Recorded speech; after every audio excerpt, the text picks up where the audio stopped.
Les dones asiàtiques es consideren una carta perquè suposen una prèvia quan arriben a l'edat adulta. És per això que ens venen una idea de l'amor romàntic que es basa en l'aparició d'un cavaller amb armadura que allibera a la seva estimada i la deixa en una situació de dependència, incapaç de donar un pas en ell. És un element transversal en la nostra societat, que és necessari treballar per alliberar d'aquestes cadenes tant a dones com a homes i aconseguir persones lliures. Aconseguir la igualtat de gènere requereix la participació de dones, homes, xiquetes i xiquets. És responsabilitat de totes les persones. Per a finalitzar, recordem la frase de les germanes Mirabal. Si me matan, sacaré los brazos de la tumba y seré más fuerte. Avui som milers de braços contra els cecs. Hem de lluitar i alçar les nostres veus. No deixem de volar.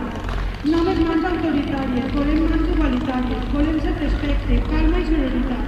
Volem un món digne on regni la igualtat. No vull fer aquesta lluita sola. Amic, germà, parella, pare, amic.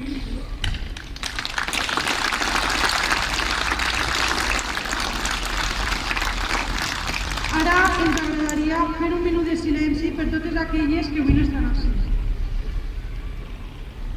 Fiqueu-se el guant morat en el cor, per favor.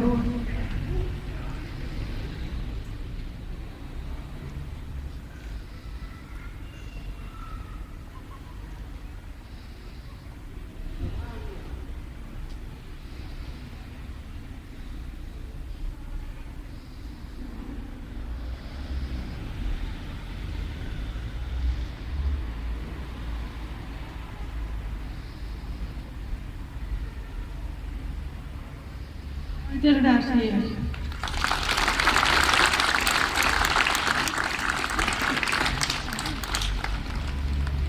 Moltes gràcies a totes i tots per la vostra participació tant en l'elaboració de la pancarta com el manifest i esperem no trobar-nos més vegades per aquesta causa, ojalà que no ens trobarem més. Moltíssimes gràcies i que passeu una bona vesprada.